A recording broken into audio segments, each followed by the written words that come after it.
Hola y bienvenidos al Picalibro. Hoy continuando con el tema sobre el feminicidio. Si no viste la primera parte, por favor vela, está por acá.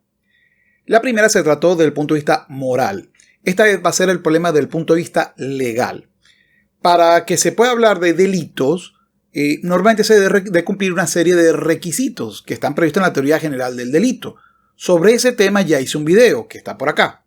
Pero uno de los elementos principales, precisamente porque es la protección de los derechos humanos, es decir, de evitar el estado absolutista o el totalitarismo en el que puedan hacer contigo lo que te dé la gana e ir preso porque así lo quiera pues el gobernante de turno.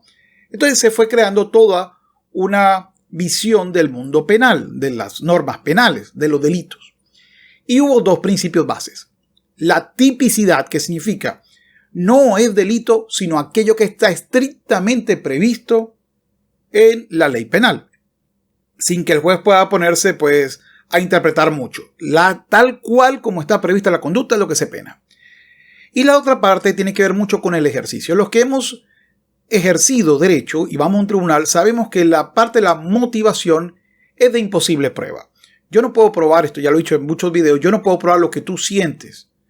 Entonces, ¿cómo hago? Digo, no hay un centinómetro o algo por el estilo, o un motivómetro. ¿Qué te motivó a hacer una acción? Y esto es importante porque lo que se crea hoy como delito de feminicidio usa mucho esta frase. La han, aquello, por el hecho de ser mujer o por el hecho de su género. Así, algunas legislaciones en América Latina me dicen lo siguiente. Perú, artículo 108b. Será reprimido con pena privativa de libertad no menor de 20 años el que mata a una mujer por su condición de tal. Colombia, artículo 104a. Quien causara la muerte a una mujer por su condición de ser mujer o por motivo de su identidad de género. México, artículo 325, feminicidio. Comete el delito de feminicidio quien priva de la vida a una mujer por razones de su género. Entonces, esta es una frase totalmente vacía, imposible de llevar a la prueba. Pero esto ya lo saben los expertos. Así que si yo no puedo tener un sistema para probar, aún así siendo la motivación muy importante, ¿cómo hago? Bueno, creo algunas conductas o descripción de conductas que me permiten inferir cuál es tu motivación. Vamos, si hay un elemento mercantil de por medio, es decir, si tú hiciste un seguro de vida a favor tuyo y 15 días después aparece pues la persona a quien le compraste el seguro de vida muerta y tú eres el beneficiario, pues es obvio que ya hay un interés pecuniario en esa acción. Si por el contrario hay un arrebato de celos, habría otra característica y así, es decir, hay una serie de pues conductas asociadas a motivaciones, pero no es porque sabemos, sino porque intuimos que estas conductas son la representación de las motivaciones. Para que les quede claro, yo no puedo probar que te amo. Entonces, ¿cómo lo hago? Bueno, tú dirás, bueno, las personas que me aman, por ejemplo, me llaman todos los días. Entonces tú haces el checklist, me llama todos los días, o por lo menos se preocupa por las cosas importantes de mi vida, incluyendo mi familia. Bueno, se preocupa por las cosas. Es decir, has colocado una serie de conductas que para ti representan el sentimiento del amor. Bueno, en materia penal eso se hace. El problema de eso es que se crean a veces normas en blanco. Ese es un grave problema, porque las normas en blanco era algo típico de toda dictadura. Si bien hay algunas normas en blanco autorizadas, la verdad es que esto es un juego muy peligroso porque puede terminar en una interpretación del juez violando todos los derechos humanos. Aquí hay un ejemplo de una norma en blanco que significa que el juez puede interpretar lo que quiera dentro de esto para colocarle 20 años a una persona como mínimo. Aquí está el caso de Perú. Perú, artículo 108.b, numeral 4. Cualquier forma de discriminación contra la mujer independientemente que exista o haya existido una relación conyugal o de convivencia con el agente. Ahora, la OEA entonces me establece una serie de elementos conductuales para decir que esto fue por el hecho de ser mujer, que este delito se cometió por el hecho de ser mujer o por una condición de género. Prever componentes subjetivos en cuanto a la intención del agresor impone un reto complejo a las y los operadores de justicia en términos de estándar de prueba. Por ello, este comité ha optado por establecer las circunstancias de hecho objetivas que permitan presumir la existencia de razones de género que tendrán que ser consideradas desde un enfoque interseccional, desde el contexto y la comunidad de la víctima y el victimario, incluyendo sus creencias culturales y religiosas. sin requerir probar el estado mental o una motivación especial del agresor. Recuérdese que el comité de expertos me dice que esto se comete como una representación del patriarcado y de un sistema de opresión hacia la mujer. Ojo con esto. Es decir, para ellos todo esto sucede no es más que la manifestación de esta teoría política que se la han inventado ellos, que efectivamente existe. Por lo menos no en América. Ya vamos a ver por qué. La muerte violenta de mujeres, femicidios o feminicidios, tienen su raíz en la desigualdad estructural entre mujeres y hombres que encuentran en la violencia de género un mecanismo de reproducción de la opresión de las mujeres. El sistema patriarcal ubica al hombre en una posición de poder en relación a la mujer, que a partir de mandatos culturales, históricos y socialmente construidos, habilita la visión ostentada por los hombres para considerarla de su pertenencia u objeto de dominación. Esta relación se perpetúa a través de sistemas ideológicos y culturales que legitiman o naturalizan las distintas manifestaciones de violencia contra las mujeres. Como estos son temas muy duros, he decidido solamente tocar tres conductas descritas en la mayoría de los códigos penales o de las leyes especiales contra la violencia a la mujer. El primero tiene que ver si el hecho del homicidio se comete durante una relación sentimental y la víctima es mujer. En ese caso, es feminicidio, no homicidio por violencia intrafamiliar, no. Entonces, aquí me vienen las normas que me lo establecen. Perú, artículo 108b, violencia familiar. México, artículo 325, numeral 4, haya existido entre el activo y la víctima una relación sentimental, afectiva o de confianza. El problema de esa hipótesis es que si esa fuera la condición fuera porque es mujer o por el contrario, porque hay un sistema patriarcal, no se justificaría que la misma conducta sucede también en donde la víctima es el hombre y la victimaria la mujer. Aquí mientras que hablo les voy a colocar algunos casos en Honduras, en Colombia, en España, en Venezuela, en Estados Unidos, en Perú. Es decir, no hay país en donde no se dé el caso, incluso casos terribles en donde las víctimas son niños. En conclusión, la hipótesis que se plantea que este tipo de delito, cuando se comete en un acto de intimidad o de una relación de pareja, se debe a un sistema patriarcal, se cae cuando vemos que la mujer también lo hace. Y ojo, hay un estudio recientemente publicado que dice lo siguiente. En la revista sobre el comportamiento violento y agresión del año 2020 se publicó un estudio muy interesante sobre la violencia infligida en pareja dentro de parejas militares. Y allí se dio una conclusión interesantísima. Dice lo siguiente. Se ha demostrado que la violencia infligida por la pareja es un problema importante entre el personal militar. Si bien existen diferencias de género, las diferencias encontradas dentro de las poblaciones militares no son tan grandes como podrían esperarse. Estos resultados son consistentes con un estudio no incluido en el metanálisis, ya que midió la perpetración física de la violencia familiar a lo largo de la vida, un 17% entre hombres y un 33% entre mujeres. Las prevalencias agrupadas en la perpetración grave de esta violencia intrafamiliar fueron similares entre hombres y mujeres en el metaanálisis, un 8% entre hombres y un 7% entre mujeres. Sin embargo, entre los estudios que compararon directamente hombres y mujeres, los resultados fueron mixtos y algunos incluso informaron una mayor prevalencia de perpetración grave de violencia familiar entre mujeres en comparación con los hombres.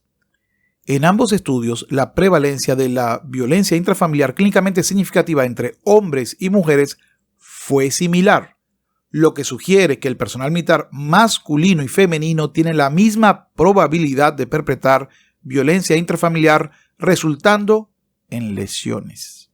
Dado que la violencia de género a menudo se denomina violencia contra la mujer, la mayoría de investigaciones se han centrado en la agresión masculina y la victimización femenina. El enfoque continuo en las mujeres como víctimas y no como perpetradoras de violencia de género en la investigación perpetuará la brecha en la literatura e impedirá una mejor comprensión de la violencia de género en el ejército.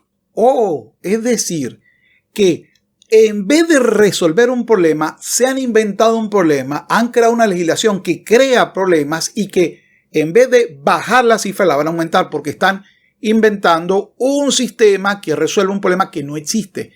El problema es la violencia intrafamiliar, que la cometen los hombres y las mujeres. No la cometen solamente los hombres. Y un sistema penal en que solamente vea que uno lo está cometiendo y por eso sea sancionable, es un sistema penal que viola el principio de igualdad ante los ojos de la ley. El segundo caso también tiene que ver con pues el cómo se comete. Si en la comisión de ese delito hay una privación de la libertad, vamos, un secuestro, entonces es feminicidio. México, artículo 325, numeral 6. La víctima haya sido incomunicada, cualquiera que sea el tiempo previo a la privación de la vida. Colombia, artículo 104A. Que la víctima haya sido incomunicada o privada de su libertad de locomoción, cualquiera que sea el tiempo previo a la muerte de aquella. Pero, si eso es feminicidio por el hecho de ser mujer, pues no debería ser los hombres también víctimas del mismo. Y sin embargo, sorpresa, la mayoría de los casos que se presentan con privación de libertad y luego homicidio no tienen que ver con asuntos de hombre o mujer o con condición de género, sino con vil y vulgar interés pecuniario. Secuestro por dinero o por razones políticas, que también es bastante común. Esos son los elementos más comunes. No significa que sean los únicos. Hay personas con desórdenes mentales y terminan siendo pues asesinos seriales. Y sí, hay gente que ha secuestrado y que ha mantenido pues a las personas en su casa. Sí, eso sucede, es un delito muy particular. Pero también sucede en donde las víctimas son los hombres o incluso los niños. Y se da en situaciones muy parecidas a esta. Es decir, no es por el hecho de ser mujer y no es por el hecho de género, ni tampoco por patriarcado. Porque es una conducta que en la vida real es víctima tanto el hombre como la mujer, tanto el niño como la niña. Y por supuesto, eso es muy importante para este caso que viene, que para evitar problemas con YouTube voy a llamarlo pues intimidad forzada. Las intimidades forzadas son muy comunes, lamentándolo mucho, sobre todo en la vida penitenciaria en contra de los hombres. Así que el hecho de que exista un acto de intimidad obligada o no consensuada no es un fenómeno que solo acontece a la mujer, también acontece al hombre. Así, no es que lo hacen solo por el hecho de ser mujer. México, artículo 325. La víctima presenta signos de intimidad forzada de cualquier tipo. Colombia, artículo 104A, ordinal B. Ejercer sobre el cuerpo y la vida de la mujer actos de instrumentalización de género o de intimidad forzada, o acciones de opresión y dominio sobre sus decisiones vitales y de su intimidad. Porque en ese caso, pues también lo hacen a hombres. Y no es porque pues sean solo hombres, sino porque quien lo comete tiene una perversión mental y debe ser sancionado por su conducta.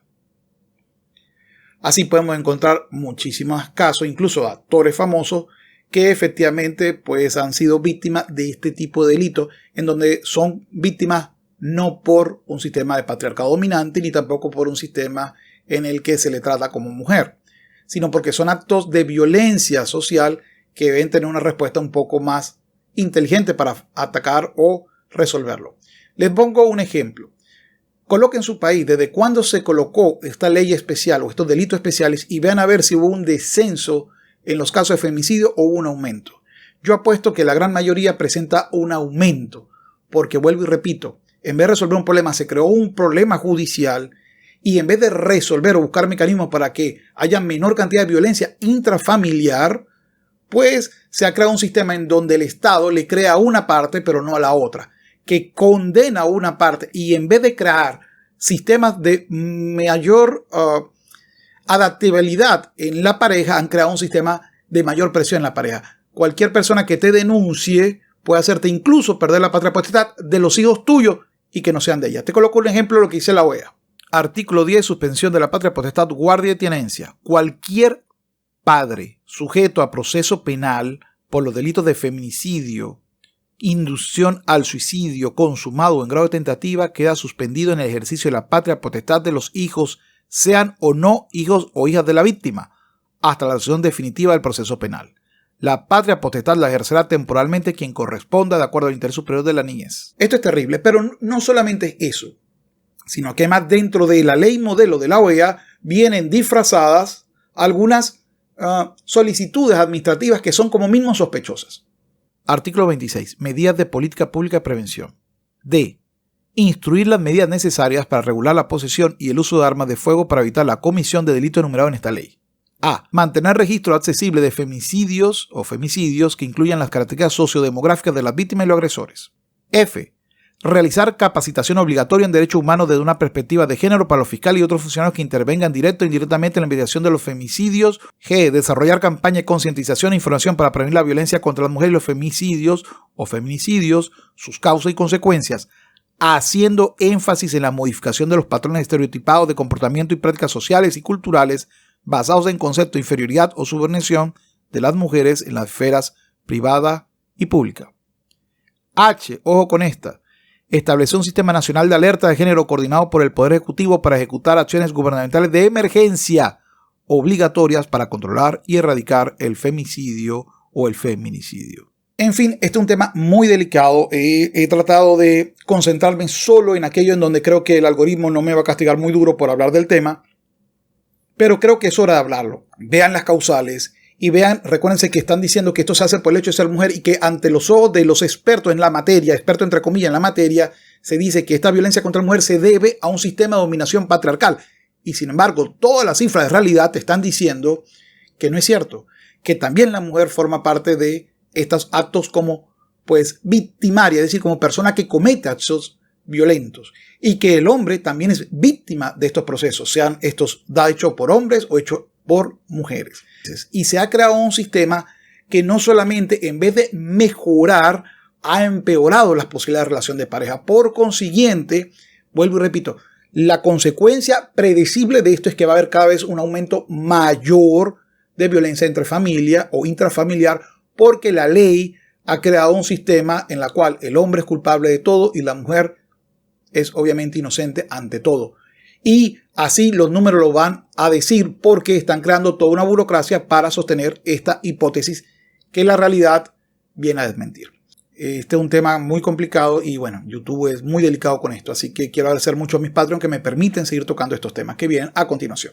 Humberto On, David Garay, José Flores, Néstor Badnaut, Eva García Franco, Joaquín López, Jaime García, Marvín Jarquín, Manuel Pérez, Miguel de la Rosa, Jorge Guerra, Humberto Ávila, A.I., Alex, Luis Vargas, Abrazagorus, Rocío Cori, Leopoldo Hernández, N. Veces, Guillaume Padrón, Marcos, Leonel V. Rojas, Tony Macías, A. Alfonso, Cris, Lula, Hot Frigo, Harry Won, Miguel Morales, Jaime Almenares, Gonzalo Alsina, Cris Balco, Isaac Pozo, Alberto Rojas, Ahmed Guardado, Juan Arosemena, Eduard Soto, Mariano Sibila, Antonio Urbina, Ernesto Pablo, Justín Hidalgo, Rafael Romero, César Albial y Derliana.